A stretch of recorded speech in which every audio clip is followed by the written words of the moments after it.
Hey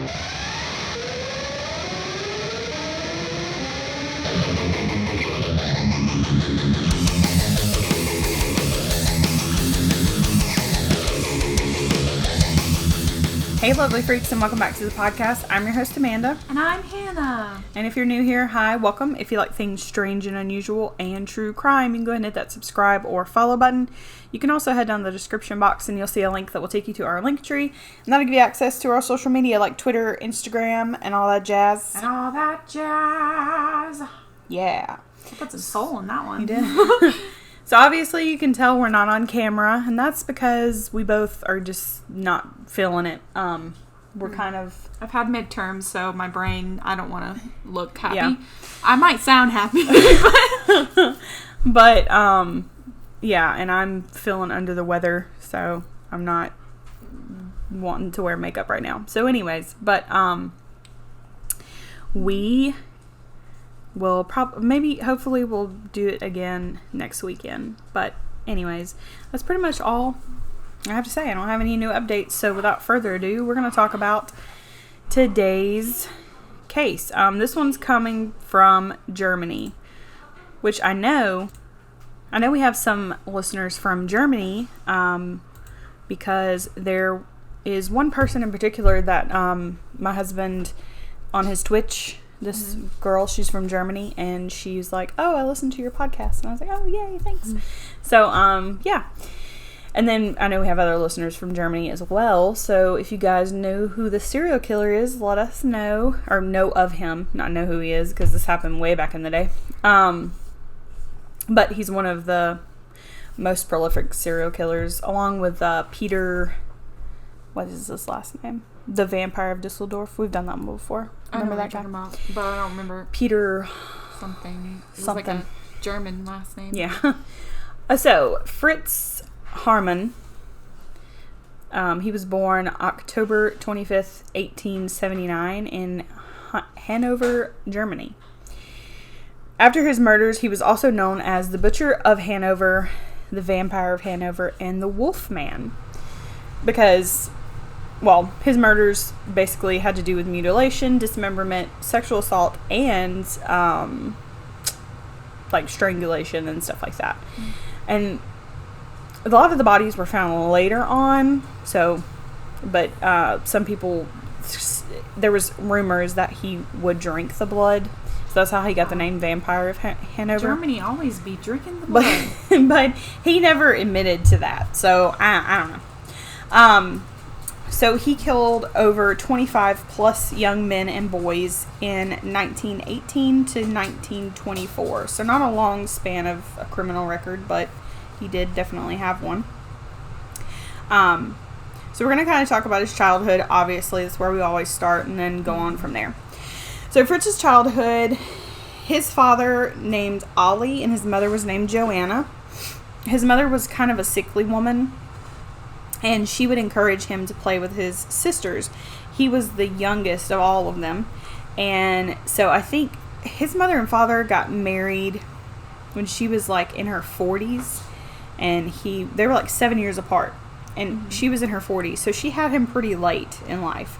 And so she just was kind of a sickly woman, I guess. It never really explained what she was sick with. But she would encourage him to play with his sisters more often than doing boys' activities, I guess, because she didn't want him getting hurt. She coddled him really a lot. And so he would do that. And then he also had a really close relationship with his mom. Obviously, she spoiled him because he was the baby of the family. And so he kind of was feminine. He was a feminine boy because he played with dolls. He dressed in girls' clothes, because he only had his sisters that he was playing with. Now, that's not to say that if he would have played with boys' toys, he would have not turned out to be feminine. So I don't know. Is he... He's homosexual. Homosexual? Yeah. Okay. So, like I said, his mother was older than his father. And it's said that maybe they got married because she had a dowry, which I don't really understand that because I couldn't find anything out about whether or not she was from a wealthy family. I guess she was, but they weren't wealthy. Like, they were his parents were poor, so whatever. His father was a short-tempered man and argumentative. He later started having affairs and eventually contracted syphilis, and eventually later on died from that. Early on in school, Fritz's teachers would say that he was very spoiled and coddled, like I said, and he would daydream often in class, which led to his performance in school being below average. Probably just had ADHD, but whatever. He had to repeat 2 years in school, which made him like really far behind. It also said that in one thing I was reading that he got molested by a teacher when he was 8, but I couldn't find anything else about that in any other article, so I don't really know. I think he denied it though, like later on in life. Like he denied being molested. Like Fritz denied being molested. Probably came out. I don't know. So Fritz dropped out of school with the permission of his parents on April 4th, 1895. It's always the 18s for me. They get me every time. I always want to say 19s. He was 16 when he dropped out, and then he went to military academy. He did very well in military life. They always do. Yeah, and he was becoming a good soldier and trainee, but in October of that year, so only like 5 months after he joined the military academy, he got diagnosed with epilepsy and was discharged from service.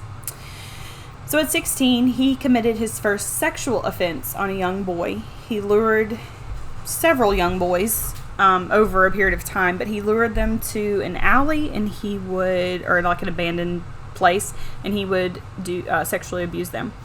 He got arrested for this in July of 1896.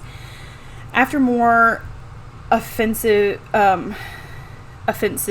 the Division of Crime Matters decided to put him in a mental institution in February of 1897. He was evaluated by a psychologist after this, and they found that he had an incurable deranged. They found him to be incurably deranged and unfit to stand trial for the sexual assaults that he had committed. I don't know. That was a weird one to me. I was like, well, you have to be somewhat deranged to molest children, but I mean, what? I don't understand why he can't stand trial. He might have like pretended, or I don't know. This whole back case. Back then they weren't that great in psychology. Well, this whole case gives me very much like Jeffrey Dahmer mixed with Ed Kemper vibes, and you'll see why in a little while. So 7 months after being in the mental institution, he actually escaped. Some say that that his mother had helped him escape, and he fled to Switzerland. Hold on. Oh no. I just went too far. I accidentally rolled on my notes. So anyways, he went to Switzerland, and he lived with a relative of his mom's, and he started working as like a ship hand or something like that, on a shipyard.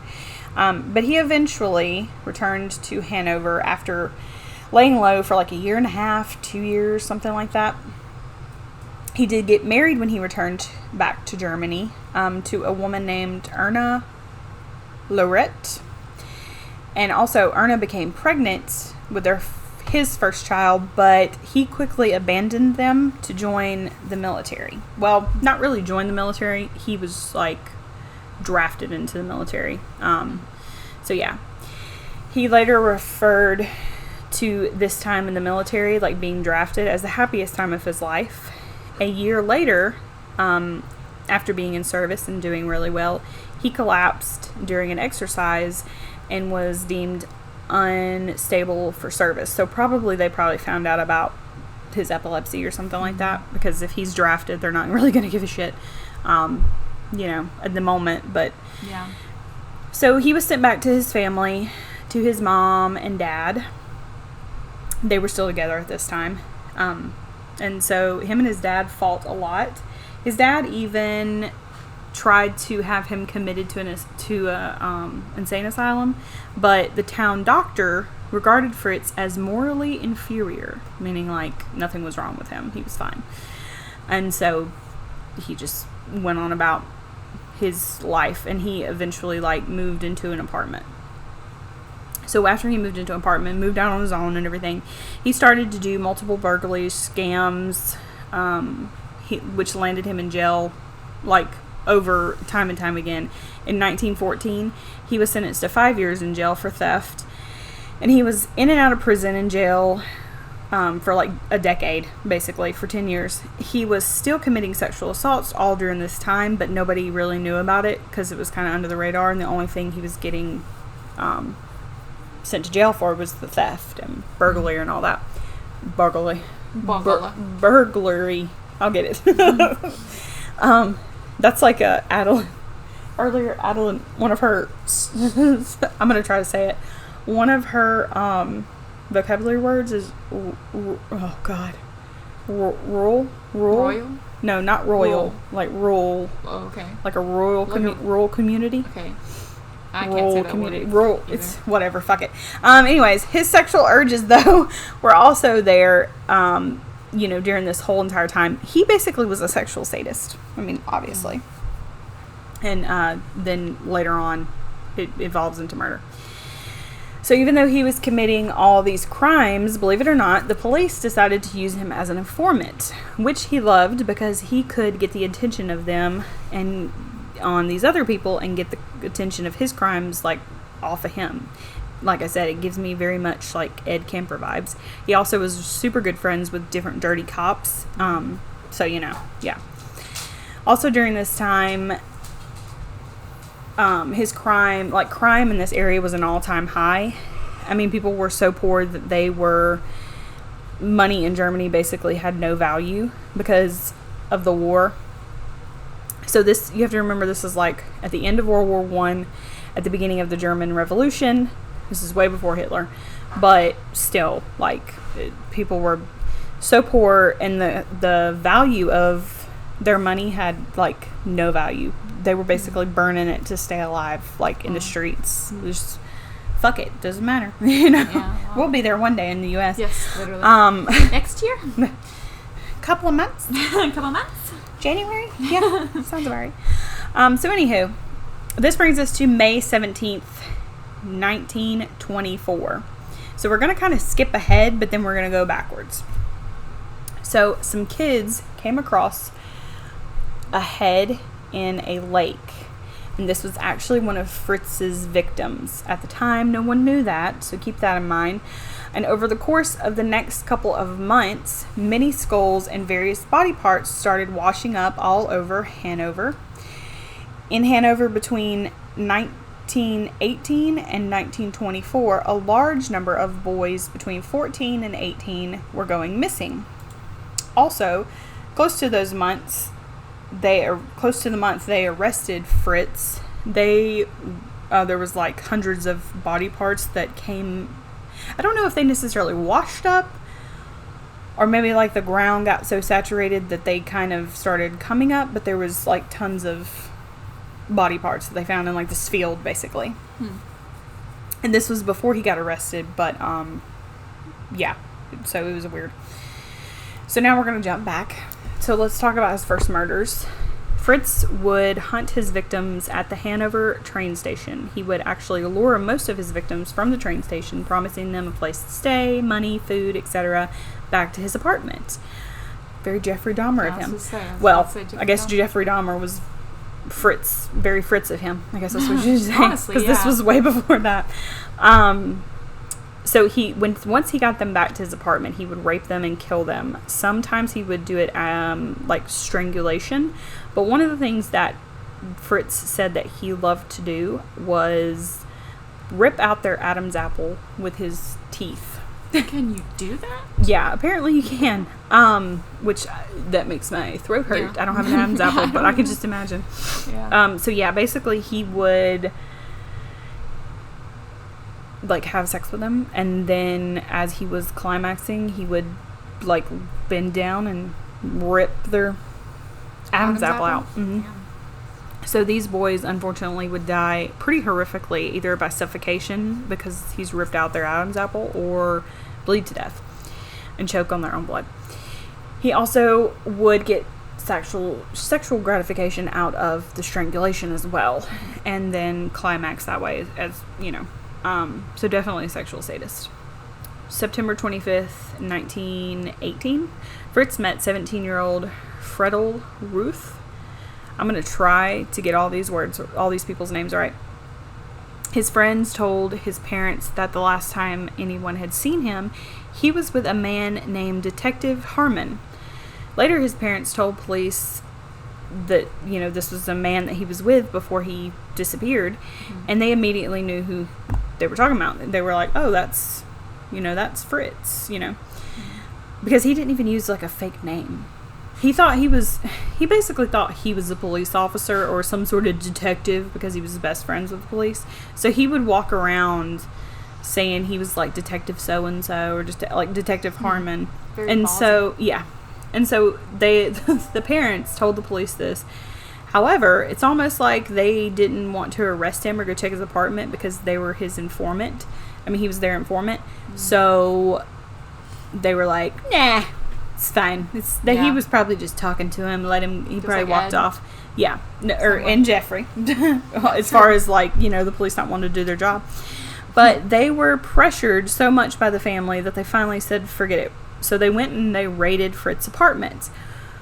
When they found him, he was in the middle of raping a 13-year-old boy. Wow. Not the 17-year-old Ruth that had vanished, but another boy. Unfortunately, after arresting him, they did not search his apartment, which according to Fritz later on, after he got caught, he said if they would have searched my apartment, they would have found Friedel's head wrapped in newspaper behind my stove. Damn. Yeah. So what the fuck? The police not doing their job. It happened all the way from the 1800s. Yeah, no lie. So the police not doing their job led him to get away basically with this murder. Fritz was sentenced to 9 years in jail. However, he didn't have to serve it right then. They told him that he could serve it a year later, which I don't know what that means. I guess it's because they were going through a lot. Poverty, war, all that was going on. So maybe they were just we don't have time for this. Yeah, we don't have time for this. Whenever you're ready, come and get arrested. Next year, you can come back and then you can serve your sentence. So whatever, I don't know. So October of that year, he meets 18-year-old Hans Grans. I like saying that name. He was a runaway from Berlin, and Hans knew that Fritz was a homosexual and approached him by saying, hey, you want to have sex and I'll have sex with you and you can give me money. Is he still married? No. Oh, okay. He abandoned his wife and child, right. remember? Okay. Yeah. I couldn't remember. So, I was thinking, damn, he's doing all this. And No. So Hans was like, yeah, if you want to, I'll have sex with you and you give me money, which is a really odd thing. Why would, whatever. It was just the other way around. Yeah. Fritz would be like, I'll give you money if you have sex with me. Yeah. But anyways, so they eventually ended up falling for one another and moved in together. Keep in mind, Fritz at this time is 40. And so the two were had a really big age gap, 18 and 40. But Fritz said he viewed Hans as, quote, like a son, which is weird because you're fucking him. Yeah. But okay. They would actually fight on and off, and he would get kicked out, he'd come back, blah, blah, blah, whatever. So Fritz went to prison finally in 1920 after a year. He was like, I'm coming. Serve my 9 months. Mm-hmm. And after he got released in 1921, him and Hans moved in together in a different location. So a different apartment. He moved in 3 different apartments during this time. So on February 12th, 1923, he committed what most people believe was his second murder. And this was a 17-year-old named Fritz. His name was Fritz. Fritz Frank. Yeah. He was a pianist, and he met them at a train station. So actually, when he was at the train station, when we're going to call this boy Frank, okay? Because they're both named Fritz. So that's going to be really hard. So when Fritz and Hans were at the train station, they actually had 2 other women with them, and they were prostitutes that would come and clean the apartment and hang out with them sometimes. one of them, I think, eventually started dating Hans. So it was a whole mess of a situation. But anyhow, he introduced Hans to Frankie, and he was like, hey, this is my boyfriend, and you want to come over, and we'll all party and hang out, blah, blah, blah, blah, blah. So they did that. They went to his apartment, hung out, and one of the women told police, like, later on, after he got arrested for all this, she said, he whispered in my ear that night, quote, hey, he's going to be trampled one day. Talking about the boy that they had just lured to the house. Mm-hmm. And she didn't think anything of it. She thought it was some sexual thing. Like, okay, you're going to trample him. All right. But, you know, later on, she was like, oh, I get what that means. Mm. So after that night ended, the two women left, and Hans left with the other woman. So I guess they were going to do the deed, whatever. The next morning, one of the women came back, the one that he actually whispered in her ear. She came back, and she was going to clean the apartment because that's something that she did for money. And she was like, hey, where is Frankie? Fritz Frankie, you know, where's the boy? Yeah. And he was like, oh, he's on the bed. And she saw him on the bed. He was really pale and wasn't moving, but she thought he was just asleep. And that's exactly what Fritz told her. He said, come back later. He's asleep. You know, just be quiet. Yeah. And go. But he was dead. Yes, he was dead. So they actually searched Fritz's apartment later on.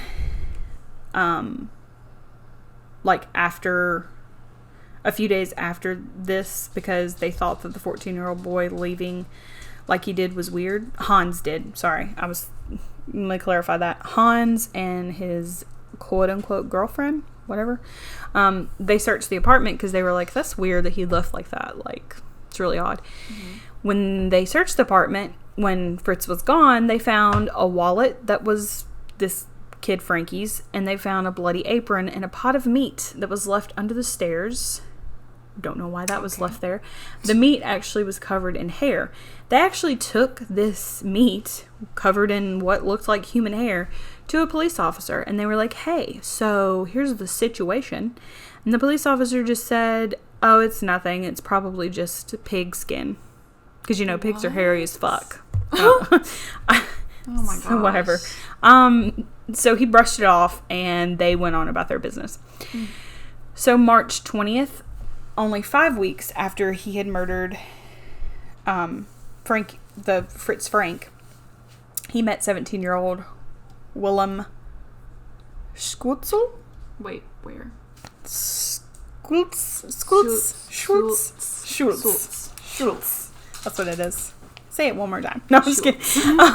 At the train station. I just realized we said it like 5 times in a row. His remains were found, but later, after Fritz was arrested, his remains were never found. But later, after Fritz was arrested, his landlady actually had some of the boy's clothes in her possession, not knowing that it was the boy that he had murdered. So in the apartment he got with Hans, he killed 2 more boys, 16-year-old Roland Hutch, excuse me, and 19-year-old Hans Sonnefeld? Wait, where? Before he left that apartment in June of 1923. I wasn't laughing at that. I was laughing at the... Yeah, you were like, I'm going to help you. I'm going to try. But I have dyslexia, so I can't read, so I'm over here like, It's not always the first names, it's the last names that get me, man. Mm-hmm. Those German last names.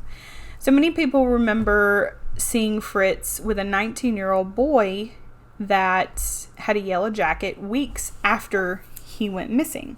Mm-hmm. Weeks before he went missing. And he doesn't do a very good job of, like, hiding, like, the possessions that he gets from these people.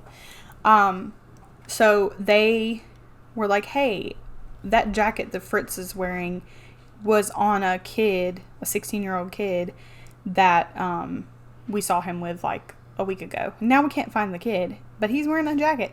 And of course the police just were like, nah, everything's fine, go back home. Well, he also, and I'll probably mention this again later because I know it's in the notes, but he also like did trade and stuff. So I think they thought, I mean, they were kind of stupid. Of the police? No, I mean, like, he did, like, underground, and they were, like, underground dirty trading and stuff, cops? yeah. So I think maybe they thought, okay, well, maybe he was just trading, like, clothes with somebody or something. I don't know, it was weird. So eventually, him and Hans moved into a single-room attic apartment. 2 weeks after they moved into this place, 13-year-old Ernest Ehrenberg, who was his neighbor's son, went missing after he was supposed to go run some errands for his father.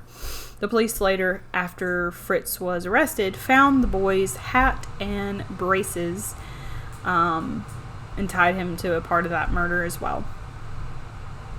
August 24th.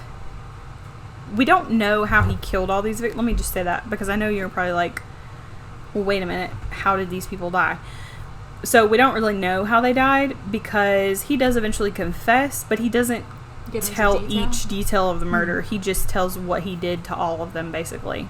So we'll get to that part, but I'm just kind of going through some of the victims. I can't get to all of them because there's like 20, there's almost like 27 plus. I mean, by the end of it, they think that there might be like 50 or 70. They're not really sure. So August 24th to September, Fritz murdered 3 more boys during this time. Their clothes were found in his apartment when he was arrested. In October, he murdered 3 more around the ages of 13 to 16. On November 10th, 1923, 17-year-old Adolf Hanover disappeared from Hanover Station. Sorry I said it that way, but I was like, I know this word. And Hanover. Fritz went on to kill 13 more boys during this time. So it's a lot. And he would get them, like I said, always from the train station. He just kind of, that was his hunting ground. Finally, his murdering terror ended on June 14th, 1924. So he killed, like I said, 24 plus boys. Also, I want to mention, if you didn't already realize this by now, Fritz kept trophies of his victims. Items such as the boy that was wearing like the braces and the hat and clothes. And he would also give his police buddies some of these objects. Not the braces, obviously, but like one of his police friends, he gave a hat to that was one of his victims. Another, like, he gave a jacket, I think, or something like that. And then he would walk around with these victims' clothes on. Which sounds like, how the hell would all these people know? But I'm assuming, like, maybe some of these parents or people that were acquaintances of them knew, like, his mom made him that hat or such and such. Because people were like, hey, that's so-and-so's jacket. He's missing, but he has it. You know what I mean? And the police still were just like... He's very cocky. Fuck it. You know? Obviously so, because the police are not doing anything about it. And they always do that. Yeah, so he thinks, like, I'm invincible. So on June 14th, 1924, like I said, that was his last victim, 17-year-old Eric D. Vierce. Now, I don't know if I remember, I said that I told you that his victims started turning up on May 17th of that year, all over the city, and there was all different kinds of remains and everything. So they were already investigating murders. They didn't realize it was Fritz at the time, which I don't fucking understand why not, but whatever. They didn't realize it was him. So whilst all these body parts are showing up and no one's investigating him, he's just like, I'm gonna keep murdering. So that's what he does till June. So they find the body parts in May, and he still murders till June. So Eric encounters Fritz again at the train station, not the frame station, and he lures him back to his apartment. He dismembers his body and would later be found in a lake. Fritz actually admitted to taking several trips out to the lake to dispose of his body's parts, shall I say. Eventually, after this, the police finally look into Fritz, and which, you know, it's about damn time, because during this whole time, like I said, he's been picking up these men at the train station, and people have been like, oh yeah, I saw that guy talking to that kid, then I didn't see the kid anymore after they left. Like, what the fuck? I don't understand. Like, there could have been so many. He killed almost 27 plus people, but also maybe like 50 to 70 boys. And you guys just let it fucking happen. Whatever. So, I guess eventually they decided, okay, we can't ignore this anymore. Like, there's bodies turning up. We got to do something. Obviously, they didn't just disappear. And also, maybe they thought, since they knew that he was shady and they knew he was a criminal, and there was, like, black market, still, just like now, children being sold in the black market. Yeah. For, like, you know, sex slaves and stuff like that. So maybe they thought, well, he's our informant. We can't, like, we got to get these other big guys. So maybe he's just selling them on the black market, which still, fuck that. What the, I mean, it's not that serious. I don't, who was he informing you about? It wasn't Hitler. He wasn't around yet. Well, he was alive, but he wasn't, you know, he wasn't being Hitler at the moment. So anyways, I don't know. It's whatever.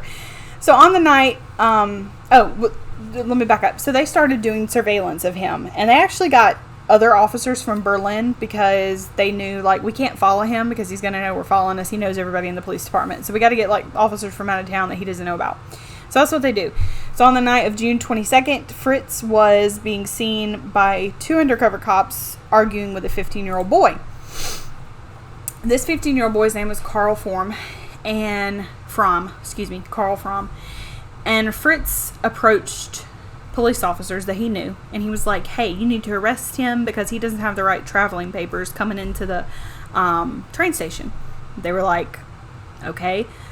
So I think they also had been talking to the undercover cops too that were standing by, and they were like, just arrest him, we need to ask him questions. So that's what they did. They arrested the boy, took him down to the station, and they were like, okay, now that you're in a private area, what's going on?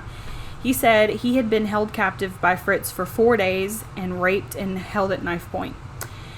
Fritz was arrested the following morning after this sexual assault. Fortunately, not unfortunately, but fortunately, they finally decided, okay, we're going to search his property. No shit.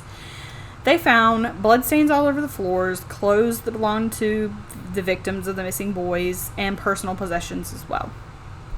Fritz said that most of the items he got through his trade work, which I knew, you probably knew he was going to say that. He also said that some of the boys that came over to his house were actually prostitutes, and they were there for sexual purposes. And the blood on the floor, well, he attributed that to, he was just butchering animals for the black market meat trade. Okay. Okay. On your floor. You got to take a countertop. I don't think they had DNA yet. Not until So they eventually talked to many of the people that lived around him for all these different years in the different apartment complexes, and they would say, yeah, we saw tons of young men going in and out of his place all the time. Some of them we never saw after they went in.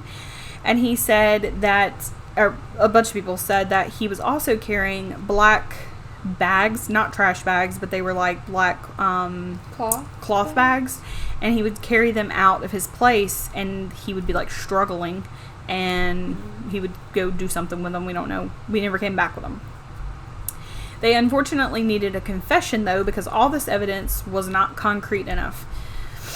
So, which they finally got on June 29th, because his sister actually kind of coaxed him into confessing, and later on you find out that the police pretty much what's the word I'm looking for, tortured him into confessing. But don't get it twisted, like he didn't confess just because he didn't want to get tortured anymore. He really did do this stuff. So they like gave him laxatives in his drink. I don't really know why that's torture, but I guess because if you can't go to the bathroom anymore, I guess it would be. But and they deprived him of sleep and did some other things, and we'll get to that. So they got their confession that they wanted. Fritz finally told police that he didn't mean to kill anyone.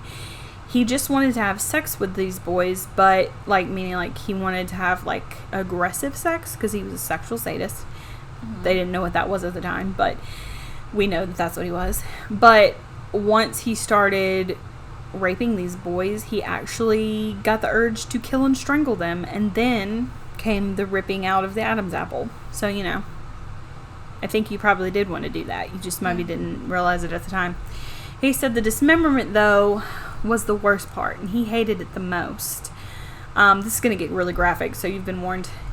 He would say to get ready for the dismemberment, he would actually pour himself a strong black cup of coffee, then place the bodies on the floor, cover their faces with a cloth, and get to work.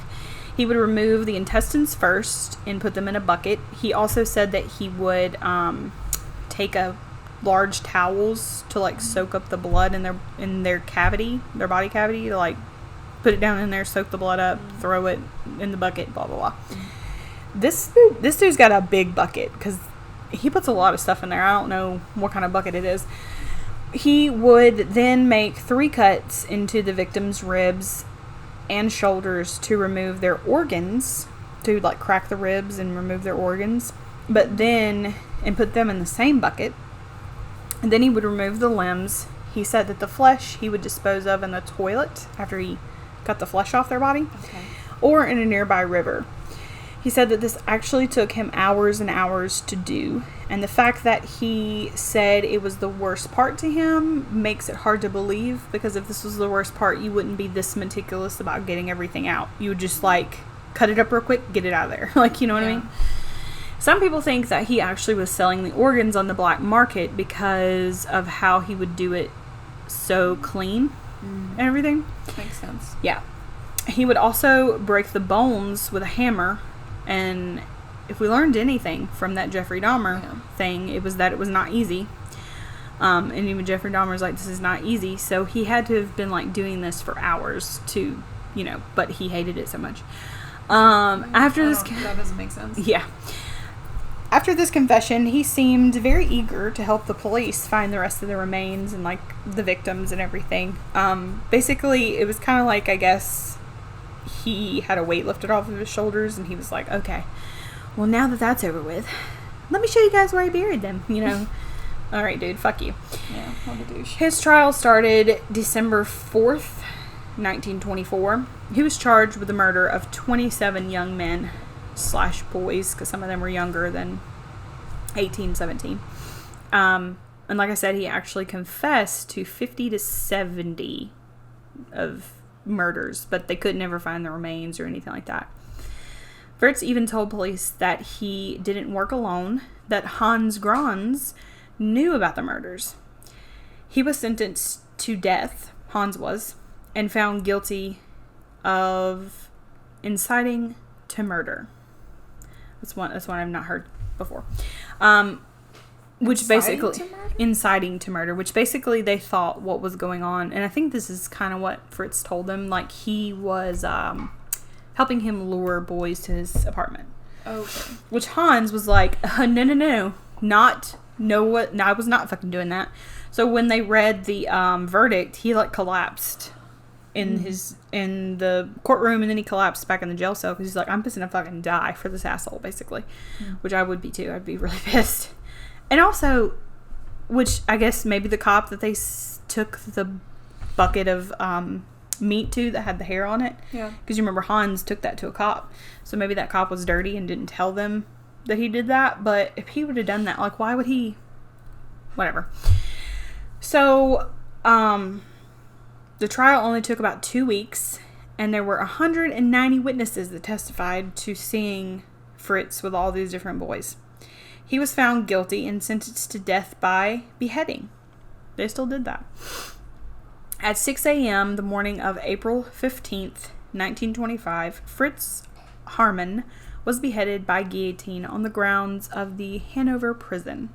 After his death, the police discovered a note that he had written, and it said that Hans' involvement in the murders he had lied about.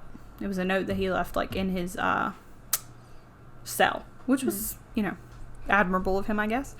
But although Hans, he was like, yeah, I lied about that in his letter. They retried Hans, but he still got 2 sentences of 12 years each. What? Yeah. So 24 years. And I mean, it's better than death, but like, Still. I don't know if maybe they thought, well, maybe he just said that because he was fixing to die and he wanted to like let his lover off, but still. I guess so, but there's not enough evidence to hold him, and just Yeah, exactly. yeah. So now a lot of these parents, obviously, of these children were very upset, and they basically were like, okay, these cops need to die. Like they wanted them like beheaded and tried and all that. One of the things that they were so mad about was the fact that Fritz had a criminal record and they were using him as an informant instead of doing their job. Another thing that they were mad about, unfortunately for homosexuals in this time in Germany, it was actually illegal to be homosexual and punishable by imprisonment. So in their eyes, the law should have had him in prison anyways, because everybody knew he was homosexual. Even the police knew. I mean, he had been arrested for, the rape of that boy. And he only got 9 months. What the fuck? So, anywho, apparently, though, the parents were pissed off, but then all of a sudden they were like, okay with everything. Because this is another thing they did during Fritz's confession, or to get him to confess. They actually beat the shit out of him, and then they crushed his balls. Yeah. Good. And the parents knew about it, and so they were like, oh, okay, well, the police are fine. I'm like, what the No, they're just mad that they finally had to arrest this guy because body parts started showing up, and they're like, you fucking dumbass, probably. I mean, I don't really think... Some of them probably did care. Some of them probably didn't even know. But the dirty ones, they knew, and they... Yeah. Were just pissed off because they lost their informant because he didn't know how to hide a body. I'm just guessing that's probably what they were thinking. After his death, Fritz's head was sent to a medical professional facility to be studied because they needed to find out a reason why he was doing this. Of course, that never happens. Do that. Yeah, Peter Curtins, the vampire of Dusseldorf. You remember his head is still in Ripley's Believe It or Not museum. So Fritz's head was kept in a tank, like a tank or like a big ass jar, to be like a big pickle jar. Yeah, to be studied by the doctors and then by the Scientists, the interns that were coming in. But then in 2014, his head was destroyed. It doesn't really tell me how. Never told me. I didn't understand how it got destroyed, but. Yeah, so that is the episode, and that is the story of Hanover's butcher, Fritz Haarmann. I hope I said that right. Haarmann? I think so. So, interesting. Right? Yeah. Very interesting. And the Germans, actually, it's not just the Germans. There's a lot of, I just want to know in the comment section, like, why you guys do this. In Europe, like, if they have a serial killer that has either dismembered somebody or cannibalism or drank their blood or whatever, they always call them, like, a vampire of something. Or, like, a werewolf of, or something like that. So I guess because most of the urban legends... I guess so, yeah. ...are, like, in that area. So I guess they just kind of label that already. Like, Dahmer would have been probably the werewolf of... The zombie. They did call him zombie, though. Yeah, they did. We did. Yeah.